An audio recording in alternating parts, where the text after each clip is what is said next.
As you listen to the rest of the talk, complete the rest of the notes in the spaces numbered 18 to 21. Right, if you want to draw out cash for yourself, you can make the cheque payable in your own name or to cash. You can also withdraw cash from a cash point machine with a cash card. Now, these are extremely useful as they enable you to withdraw cash from your account during the day or at night. There is also another card called Switch or Delta, and you can use this to pay for things in shops. It takes the money right out of your account, so you don't need your chequebook. Now, you may want to take more money out of the bank than you have in it. This is called having an overdraft.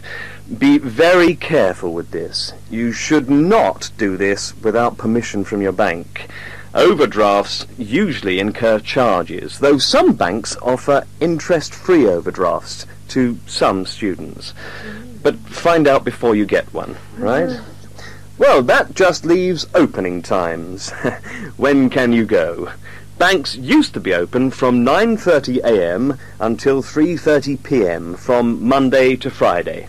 But many main branches are now open until 4:30 or 5 p.m. on weekdays, and some of the bigger branches in London and other major cities are now open for a limited time on Saturdays. Okay, any questions? That is the end of section 2. You now have half a minute to check your answers.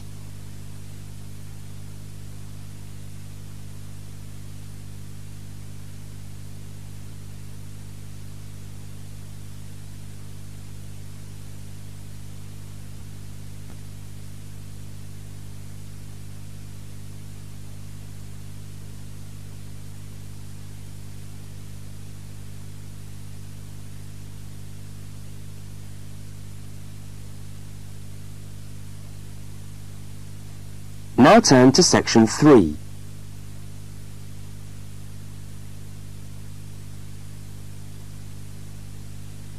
Section 3.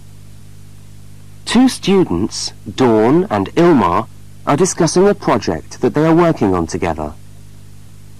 First, you have some time to look at questions 22 to 25.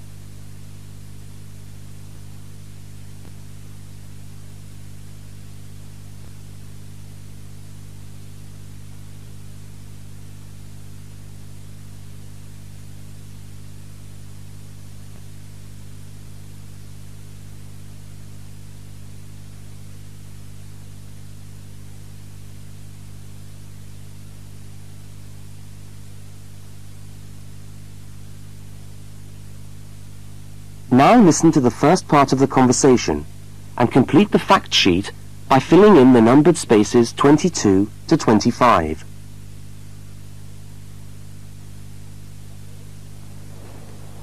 Hi, Dawn. Oh, hi, Ilmar. I'm glad I've bumped into you. I've just found a great idea for the presentation we've got to do for Dr. Banks next month. What, the one on everyday objects? Yes. Look at this article. It's really interesting. The aluminium Coke can? You know, Coca-Cola cans, soft drink cans. Look, let's sit down here. Have you got a minute? Sure. I'll just get my bag. Okay. So, you think we can get a presentation out of this article? I'm sure we can. First of all, we can provide some interesting facts about the aluminium cans that we drink out of every day. Like? Well, here it says that in the US they produce 300 million aluminium drink cans each day. Wow! 300 million? Exactly. That's an enormous number. It says here, outstrips the production of nails or paper clips.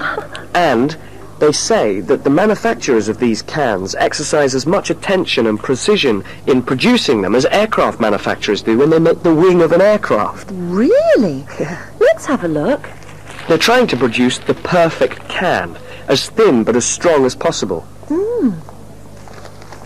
This bit's interesting. Today's can weighs about 0.48 ounces. Thinner than 2 pieces of paper from this magazine, say. Yeah, and yet it can take a lot of weight. More than 90 pounds of pressure per square inch. 3 times the pressure of a car tyre. Okay, I agree. It's a good topic.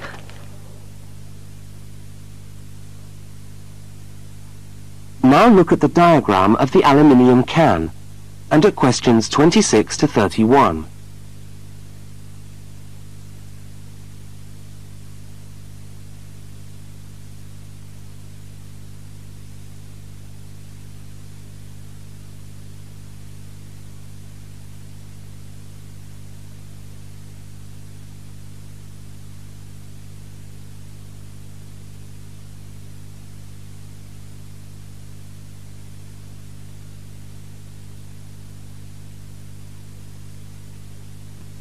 As the conversation continues, label the can by completing the notes in the numbered spaces 26 to 31.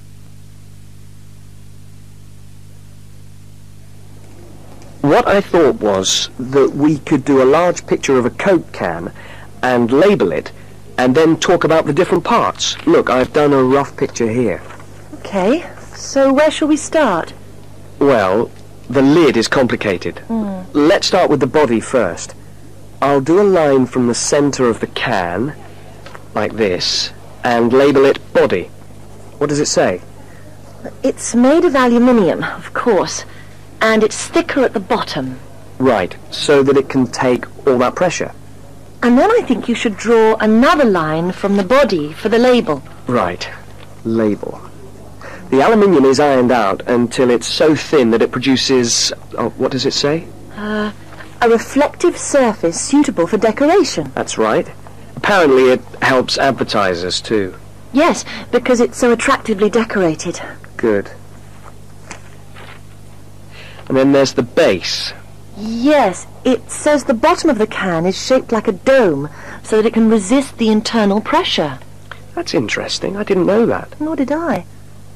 Okay, so going up to the lid, there are several things we can label here. There's the rim around the edge, which seals the can. Got that. And there's a funny word for the seal, isn't there? Yes, it's a flange. What does it say about it? Well, the can's filled with Coke or whatever, and after that the top of the can is trimmed and then bent over to secure the lid. That's right. It looks like a seam. We could even do a blow-up of it, like this. F-L-A-N-G-E. Yes, that would be clearer. I think we should label the lid itself and say that it constitutes 25% of the total weight. 25%?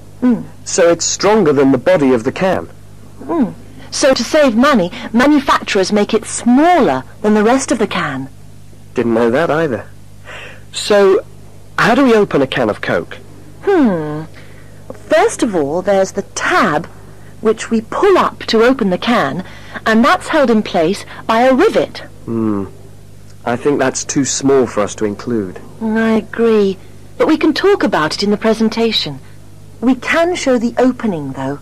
That's the bit of the can that drops down into the drink when we pull the tab. Yeah, hopefully. Sometimes the tab just breaks off. I know. Anyway, the opening is scored so that it pushes in easily but doesn't detach itself. Okay. We can show that by drawing a shadow of it inside the can. Like this. I'll label it scored opening. Great. Well, I think we've got the basis of a really interesting presentation. Let's go and photocopy the article. Fine. I'll take it home and study it some more.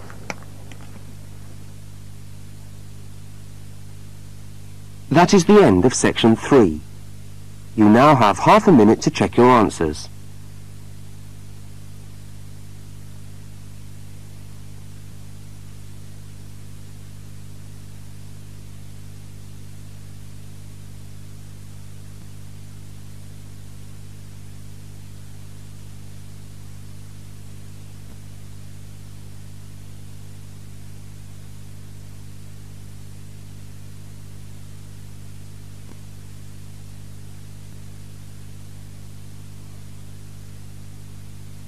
Now turn to section 4.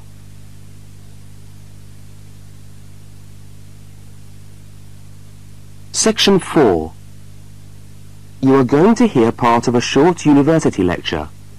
First, look at questions 32 to 42.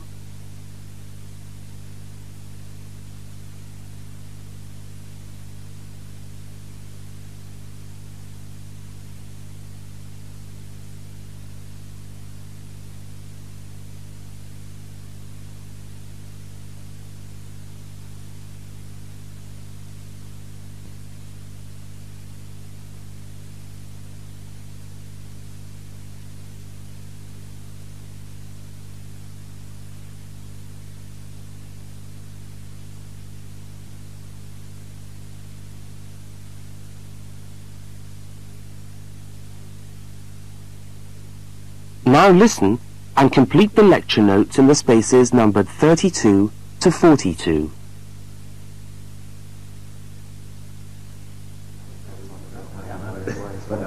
Good morning and welcome to the university's open day and to our mini lecture from the Sports Studies Department. Now, the purpose of this lecture is twofold. One, we want you to experience a university lecture to give you a taste of what listening to a university lecture is like. And two, we want you to find out something about the Sports Studies program at this university. So feel free to ask any questions during the talk and I'll do my best to answer them. Right, so what does a course in sports studies involve? Well, you wouldn't be blamed for not knowing the answer to this question because sports studies as a discipline is still comparatively new. But it's a growing area and one which is now firmly established at our university. Now, there are 3 distinct strands to sports studies, and you'd need to choose fairly early on just which direction you wanted to follow. And I'll just run over these now. Firstly, we've got the sports psychology strand. Secondly, we've got the sports management strand. And last but not least, there's the sports physiology strand. So just to recap, there's sports psychology, sports management, and sports physiology. Let's look first at psychology. Now, the people who study sports psych want to work with top athletes, and they're looking at what will take those athletes that 1% extra. What makes them win? When all other things are equal, physically all other things are equal, they want to know what are the mental factors involved. The sports psychologist works closely with the athlete through his or her training program and becomes an integral part of the team. In fact, you could say that they play just as important a role as the coach. So if you're interested in what makes people win, this could be the area for you. Now, secondly, we've got the strand which I refer to as sports management. And this goes hand in hand with the area of sports marketing. So you might like to think of this area as having 2 branches, management and marketing. On the management side, we look at issues relating to the running of sports clubs, management of athletes, that sort of thing. But then on the other side, we've got sports marketing. And this is the side that interests me more, because here we will look at the market forces behind sport. Questions like, why do people spend their money on a football match or a tennis game rather than, say, on buying a CD or going to the cinema? What are those market forces? Sport used to just compete with sport. Nowadays, it competes with other leisure activities. The spectators go to sport to be entertained rather than out of loyalty to a team. They want to have an evening out, and they don't want the cheap seats anymore. They want good seats. They want entertainment. And the professional sportsmen and women respond to this without question.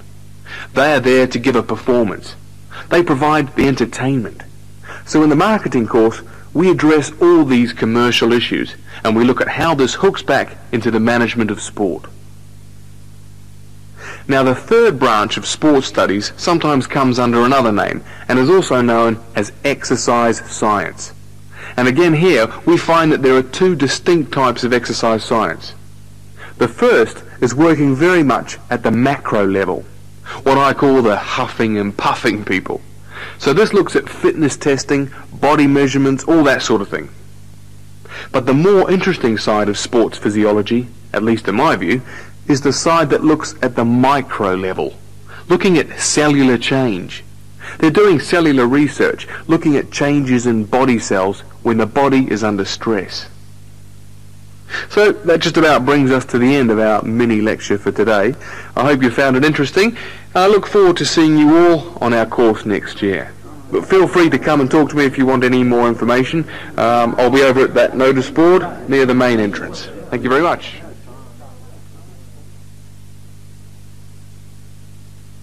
That is the end of section 4. You now have half a minute to check your answers.